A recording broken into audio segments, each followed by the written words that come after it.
सुप्रभात बच्चों। आज हम अपनी अगली कविता फूल मोमबत्तियाँ और सपने, जो कि धर्मवीर भारती द्वारा रचित है। ये जो कविता है ये हमें बताती है कि जो मनुष्य का जीवन है सुख दुख से वो भरा हुआ है, कभी सुख है तो कभी दुख है। और ये जीवन की सच्चाई है कि हर एक व्यक्ति का जीवन क्या है, संघर्ष से भरा हुआ है। कोई व्यक्ति ये ना समझे कि जो ये दुख आए हैं ये केवल उसी के जीवन में आए हैं। ये जो कविता है हमें बताती है कि जो जीवन है वो लगातार क्या परिवर्तित होता रहता है, जो परिस्थितियाँ लगातार क्या बदलती रहती हैं। और अतः हर मनुष्य को क्या है, दूसरे के जीवन को देखते हुए कि जो ये दुख मेरे जीवन में आया है, दूसरे के जीवन में भी ये दुख आया है। ये कविता क्या है, हमें फूल मोमबत्ती और सपने जो कि टूटे हुए हैं, ये सारे हर एक के जीवन में महत्व रखते हैं। यानी छोटी बड़ी हर घटना जीवन में विशेष महत्व रखती है। ऐसा नहीं है कि घटना या चीज़ें छोटी हैं तो वो महत्व नहीं रखती हैं। इतना ही महत्व बड़ी घटना का होता है, इतना ही महत्व छोटी घटना का होता है, छोटी वस्तु का होता है। तो ये पूरी कविता हमें ये बात बताती है और प्रेरणा देती है कि जीवन में यदि कोई दुख आता है तो उसको हंसते हंसते आप झेलें और आगे बढ़ें। देख लेते हैं पंचम सेमेस्टर में आपकी जो ये कविता है, जो आपकी टेक्स्ट बुक है समकालीन हिंदी कविता जो लगी हुई है, उसमें ये संकलित है। यह फूल मोमबत्तियाँ और टूटे सपने, ये पागल क्षण, यह काम काज दफ्तर, फाइल उचाट सा जी, भत्ता वेतन, ये सब सच हैं। इनमें से रत्ती भर न किसी से कोई कम, अंधी गलियों में पथभ्रष्टों के गलत कदम, या चंदा की छाया में भर भर आने वाली आंखें नम, बच्चों की सी दूधियाँ हंसी या मन की लहरों पर उतराते हुए कफन, ये सब सच हैं। एक बार प्रसंग कर लेते हैं हम इसका कि प्रस्तुत पंक्तियाँ हमारी हिंदी की पाठ्य पुस्तक समकालीन हिंदी कविता में संकलित फूल मोमबत्तियाँ और सपने नामक कविता से ली गई हैं, जिसके रचयिता धर्मवीर भारती जी हैं। इन पंक्तियों में बताया है कि जो जीवन है वो लगातार परिवर्तित होता रहता है और मनुष्य का जीवन क्या है, यूँ ही चलता रहता है। यानी सुख है या दुख है, या छोटी घटना है या बड़ी घटना है, ये सब जीवन में सच है, कोई कल्पना नहीं है। क्या कहती है कविता, व्याख्या कर लेते हैं कि यह फूल मोमबत्तियाँ और सपने। फूल कि ये जो फूल हैं, देखो फूल क्या होते हैं, वो कोई फूल क्या है देवता पर चढ़ाया जाता है, कोई फूल क्या है समाधि पर चढ़ा दिया जाता है। यानी सुख और दुख कि ये जो फूल जो समाधि पर चढ़ा दिए गए हैं, जो मोमबत्तियाँ हैं जो कि समाधि पर चढ़ाए गए फूल और जलाई गई मोमबत्तियाँ, और ये सपने जो टूट चुके हैं, और जीवन में ये पागलपन और जीवन में आने वाले ये पागलपन भरे क्षण, और यह कामकाज दफ्तर फाइल, और हर रोज़ क्या है जो मनुष्य क्या है, जैसे हम ऑफिस में जाते हैं, कार्यालय में जाते हैं, और कार्यालय में जाकर लगातार एक जैसा काम ही हमेशा हर रोज़ हम करते हैं। और वो जो फाइल मेज़ पर जो फाइलों के ढेर लगे होते हैं, उन फाइलों के ढेर को देखकर बेचैन होता हुआ सा जो मन है, और भत्ता वेतन, और हर महीने इस काम के बदले मिलने वाला जो भत्ता है वेतन है, ये सब सच है कि ये सब जीवन की कड़वी सच्चाई हैं। और इनमें से रत्ती भर न किसी से कोई कम, और इनमें से चाहे वो हर रोज़ का जो काम है या भत्ता वेतन है या फिर उन फाइलों से उचाट होता हुआ सा मन है, ये सब जीवन की सच्चाई है और इनमें से कोई किसी से कम महत्व नहीं रखता। अंधी गलियों में पथभ्रष्ट के गलत कदम, और अंधेरे से भरी हुई गलियों में पथभ्रष्टों यानी अपने पथ से भटके हुए गलत दिशा में उठते हुए कदम, और या फिर चंदा की छाया में भर भर आने वाली आंखें नम, और या फिर चंदा की चांदनी की छाया में अपने दुख के कारण क्या है, जब हम अकेले होते हैं रात को तो और क्या है, मनुष्य किसी से अपने मन की बात नहीं कहता है, वो खुद ही रोता रहता है। वो बात यहाँ पर कही गई है कि जो अंधी गलियाँ यहाँ किस लिए, कि जो ये गलियाँ है, जो जीवन है, ये एक अंधी गली की बात है। हमें नहीं पता अगले पल क्या होने वाला है, अगले क्षण क्या होने वाला है। और कई कदम ऐसे होते हैं जब दुख होता है, या तो वो ये कहते हैं जब दुख आता है मनुष्य या तो बिल्कुल ख़त्म हो जाता है, या फिर वो इतनी सफलता हासिल कर लेता है कि सारी दुनिया उसके कदमों में होती है। ये बात, ये लाइनें हमें यहाँ पर कह रही हैं।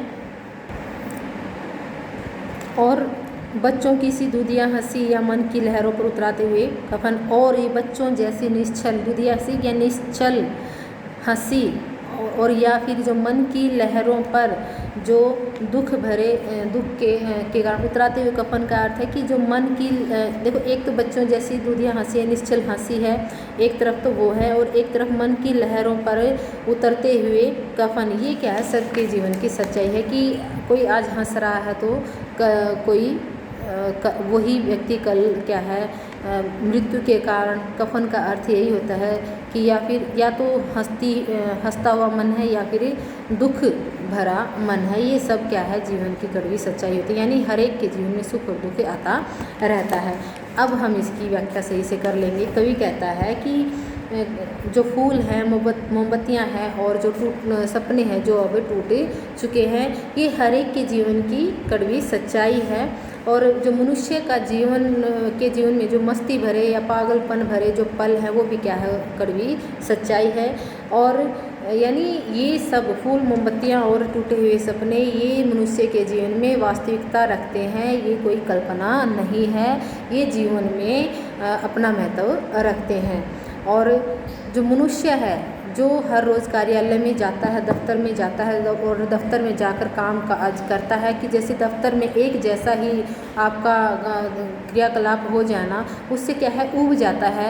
और हर रोज़ वही जाकर दफ्तर में ठीक उसी समय जाना, वापस आना, और इस बीच में एक ही तरह का हर रोज़ काम करना, ये सब बातें, इसका अर्थ ये है कि मनुष्य जिस दफ्तर में काम करता है, और उस दफ्तर में जो फाइलों के ढेर लगते हैं, और उन फाइलों को देखकर जो बेचैन होता है मन, और बाबुओं या बाबुओं का कोई भी, सिर्फ क्लर्क नहीं, कोई भी अधिकारी है, उन फाइलों को देखकर उसका बेचैन सा होता हुआ वो मन, और इन सब के बदले उसको जो महीने में जो भत्ता वेतन मिलता है, ये सब जीवन की कड़वी सच्चाई हैं। और मनुष्य का जो जीवन है, इस कारण से क्या है, निरस्ता, क्योंकि एक तरह का ही काम करता है, तो वो निरस्ता से, उबाऊपन से, और असफलताएं, ये सब क्या है, एक दूसरे से तनिक भी, रत्ती भर तनिक भी कम महत्व की नहीं है।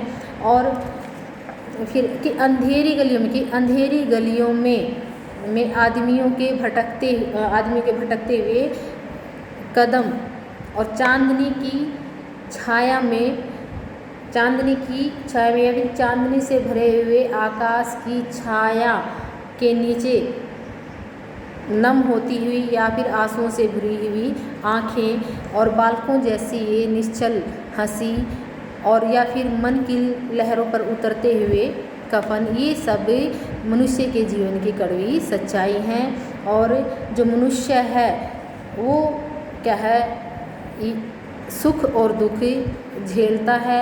ये ना समझे कि ये सुख या दुख किसी एक व्यक्ति के जीवन में आता है, ये हर एक मनुष्य के जीवन की सच्चाई है। अगर हम विशेष देखते हैं तो कवि ने क्या है, जीवन की वास्तविक घटनाओं का वर्णन किया है। भाषा सहज सरल भावानुकूल है। तत्सम शब्दावली है, ये यहाँ पर तद्भव शब्दावली भी है, जैसे फूल है, मोमबत्तियाँ हैं, टूटे सपने, पागल क्षण है, तत्सम शब्दावली है। कामकाज, दफ्तर, फाइल, उचाट साजी, ये तद्भव हो गया।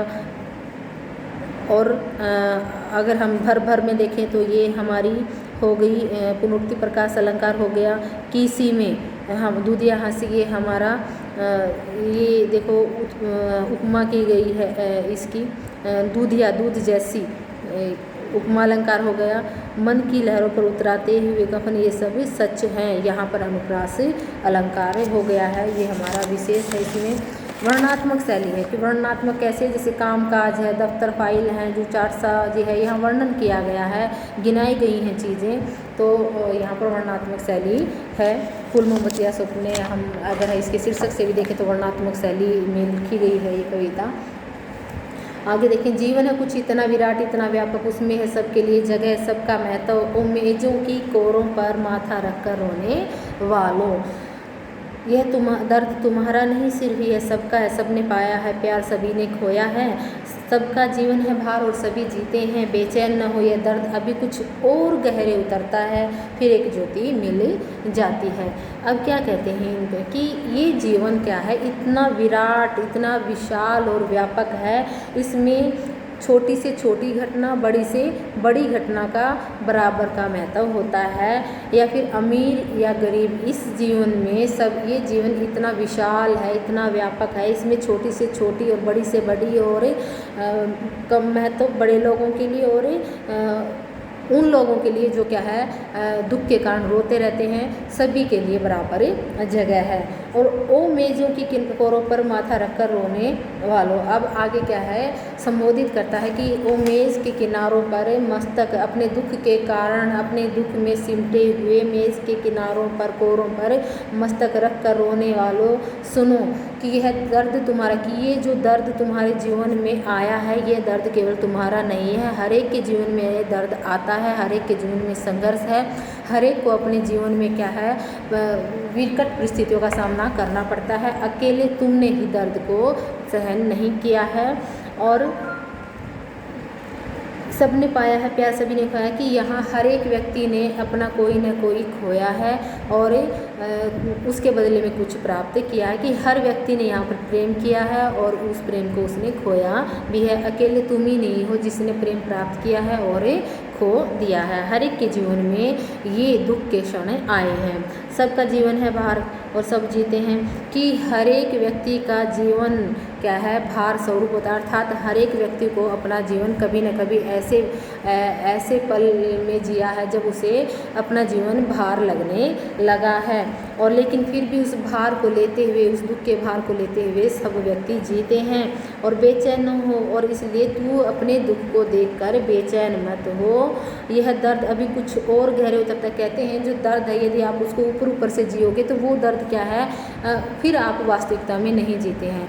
यदि तुम्हें कोई दर्द मिलता है, जैसे खुशी के पल को आप जी भर कर जीते हैं, उसी तरह से दुख के पल को भी उतनी ही तल्लीनता से जिएं, क्योंकि जब ये दर्द और गहरे उतरेगा, जब इस दर्द में तुम और गहरे डूबोगे, तो जब उस दर्द में डूबोगे तो उस दर्द से ही क्या है तुम्हें एक नई उम्मीद मिलेगी, एक नई ताकतें मिले जाएगी। इसलिए तुम इस दर्द को ऊपर मत जियो, जो दर्द तुम्हें मिला है इसमें डूब जाओ और उसमें इतना खो जाओ कि उसमें से ही तुम्हें क्या है एक नई ज्योति की किरण नज़र आने लगेगी। और अर्थात जब तुम इस दर्द में और गहरे उतरोगे और उसमें फिर क्या है तुम्हारे जीवन के नए अर्थ खुलने लगे जाएंगे और जीवन जीने की एक नई राह तुम्हें दिखाई देगी। तो इसलिए क्या है तुम फिर से उम्मीद में भर जाओ और फिर से अपने जीवन को उसी तल्लीनता से उतने ही लगन से जीने लग जाओ। यहाँ पर विशेष वही रहेगा, जीवन के यथार्थ को क्या है प्रभावशाली ढंग से यहाँ पर चित्रित किया गया है। भाषा सहज सरल प्रभाव अनुकूल है। तत्सम शब्दावली जैसे विराट है, व्यापक है और रख कर में पुनरुक्ति प्रकाश अलंकार है।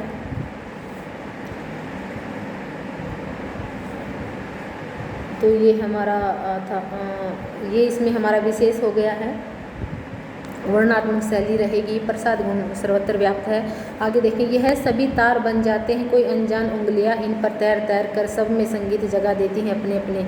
कि ये जो दुख हैं, ये दुख क्या है एक दिन जब ये क्या है कवि कहता है कि जब व्यक्ति अपने जीवन में क्या है दुख के कारण निराश हो जाता है, तभी इस निराशा के कारण ही जीवन में क्या है एक नई उम्मीद की तार खींच जाती है। क्योंकि जब हम निराश होंगे उम्मीद भी हमें, आशा भी तभी नज़र आती है। और जब ये दुख रूपी तार, उम्मीद रूपी तार में खिंच जाएंगे, तब कोई अनजान उंगलियों से ही आपके जीवन में क्या है संगीत, जब वो अनजान उंगलियां इन पर थिरकेंगी और तुम्हारे जीवन में क्या है एक नया संगीत भर देंगी। अर्थात क्या कहता है कि जब निराशा के अंधकार से निकलकर आपको आशा के प्रकाश में लेकर आ जाएंगी, लेकिन उसके लिए क्या करना होगा कि तुम्हें उन अनजान उंगलियों के सामने अपने आप को नतमस्तक कर देना होगा। मैं ये नहीं कहती कि हर एक अनजान के सामने आप अपने आप को सौंप दें, क्योंकि हर एक अनजान व्यक्ति या जो भी है वो अच्छा नहीं हो सकता है। वो आपके दर्द को शायद कुछ पल के लिए आपको ऐसा महसूस कराए, वो आपका हमदर्द है, आपके दुख को बांटना चाहता है, लेकिन ऐसा भी हो सकता है कि वो आपको और अधिक मुसीबत में डालकर चला जाए। तो ये तनिक बिल्कुल ना समझे कि हर एक अनजान उंगली की, लेकिन हमें क्या करना पड़ेगा, जो उन अनजान उंगलियों के स्पर्श को हमें जानना होगा, समझना होगा कि ये अनजान उंगलियां हैं जो हमें स्पर्श कर रही हैं। स्पर्श करने का अर्थ है कि जो हमारे दुख को बांटना चाह रही हैं, हमें एक उम्मीद जगा रही हैं, उन उंगलियों के स्पर्श को हमें समझना होगा कि वास्तविक रूप से ही हम उनके संपर्क में आए हैं जो हमारे जीवन को उम्मीद से भर देंगे। तो हमें ये समझना होगा कि अनजान उंगलियां हैं, क्या ये वास्तविक रूप से हमारे जीवन में संगीत भरने आए हैं या हमें और अधिक मुसीबत में डालने आए हैं। कि क्या कहती हैं कि जब मनुष्य दुख में डूब जाता है और निराशा से भर जाता है, तब आशा की एक नई तार खिंच जाती है और अनजान उंगलियां उन पर थिरक कर आपके जीवन में एक संगीत भर देंगी और इस गुथ जाते हैं ये सब एक मीठी लय में। फिर ये फूल, मोमबत्तियां और सपने जो टूटे हुए हैं, ये सब, ये दुख, ये संघर्ष एक लय में गुथ कर ये एक मीठी यानी मधुर लय में ये गुथ जाएंगे। और यह कामकाज संघर्ष विरस कड़वी बातें, क्या कहा होगा कि हर रोज़ का वही कामकाज और ये जो जीवन का संघर्ष है और निरस्ता भरी जो ये कड़वी बातें हैं और ये फूल, मोमबत्तियाँ और टूटे हुए सपने और ये जो दर्द है विराट जिंदगी में होता है, और ये जो दर्द है ये एक नई विराट व्यापक विशाल जिंदगी में परिणत हो जाएगा। है तो यानी आपके जीवन में जो संघर्ष है और जो काम है, जो कड़वी कड़वी बातें हैं, ये सभी क्या है, और जो ये टूटे हुए सपने हैं वो आपकी ज़िंदगी को जिन्होंने क्या बदल कर रख दिया था, वो क्या ये सभी, और जो जिस दर्द ने आपको झकझोर दिया था वो दर्द ही एक दिन आपके जीवन की ताकत बन जाएगा। परंतु ये तभी संभव होगा जब आप अपने आप को उन उंगलियों के सामने नतमस्तक कर दोगे जो आपके अंदर आशा को भर देते हैं, आशा का संचार कर देते हैं। और यदि ऐसा करने में आप समर्थ हो जाते हैं तो जो तुम्हारे मन के क्या कहता है, यदि आप ऐसा करने में समर्थ हो जाओगे, है तुम्हें निराश फिर तुम पाओगे ताकत उन उंगलियों के आगे कर दो माथा नत, जिनके छू लेने भर से फूल सितारे बन जाते मन के छाले, और मेजों की किनारों पर माथा रखकर रोने वाले, हर एक दर्द को नए अर्थ तक जाने दो। कि लेकिन ऐसा करने में तुम समर्थ तभी हो पाओगे जब तुम अपने आप को उन अनजान उंगलियों के सामने नतमस्तक कर दोगे जो तुम्हारे अंदर नई उम्मीद का, नई आशा का संचार करने आई हैं, और जिन उंगलियों के छू लेने मात्र से ही क्या है तुम्हारे मन के जो छाले हैं वो फूल और सितारों में परिवर्तित हो जाते हैं। कि ओ मेज के किनारों पर माथा रख कर रोने वालों, ऐसी निराश होकर बैठो मत, अपने इस दर्द को क्या है और गहराई से जियो। जब तुम इस दर्द को और गहराई से जियोगे, इसमें और अधिक नीचे जाओगे, तो तुम्हारी ज़िंदगी का एक नया ही अर्थ सामने आएगा, अर्थात तुम्हारी ज़िंदगी को एक नई दिशा में ले जाएगी। विशेष क्या है कि जो निराशा का अंधकार है वो अंधकार ही हमें आशा के प्रकाश की ओर, आशा की किरण की ओर लेकर जाता है। क्योंकि जब तक मनुष्य के जीवन में निराशा नहीं आती या कोई विकट परिस्थितियाँ नहीं आती, तब तक मनुष्य क्या संघर्ष नहीं करता है। और जब वो संघर्ष करेगा तो जीवन के नए आयाम खुलने लगते हैं। भाषा वही सहज सरल भावानुकूल है, तत्सम तद्भव शब्दावली है, क्योंकि बार बार वही शब्द आ रहे हैं, आप देख रहे हैं। प्रसाद गुण है वर्णनात्मक शैली होगी क्योंकि काम काज संघर्ष वीरस कड़वी बातें हैं, ये क्या है, वर्णन किया जा रहा है, गिनाई जा रही हैं, तो वर्णनात्मक शैली है। अलंकार देख लेते हैं इसमें। तैर तैर में पुनरुक्ति प्रकाश अलंकार, अनजान उंगलियों में अनुप्रास अलंकार है, अपने अपने में पुनरुक्ति प्रकाश अलंकार है, कामकाज में अनुप्रास अलंकार है, और पदमैत्री अलंकारों का प्रयोग हुआ है। ये थी आपकी कविता, कर लीजिएगा इसको। धन्यवाद।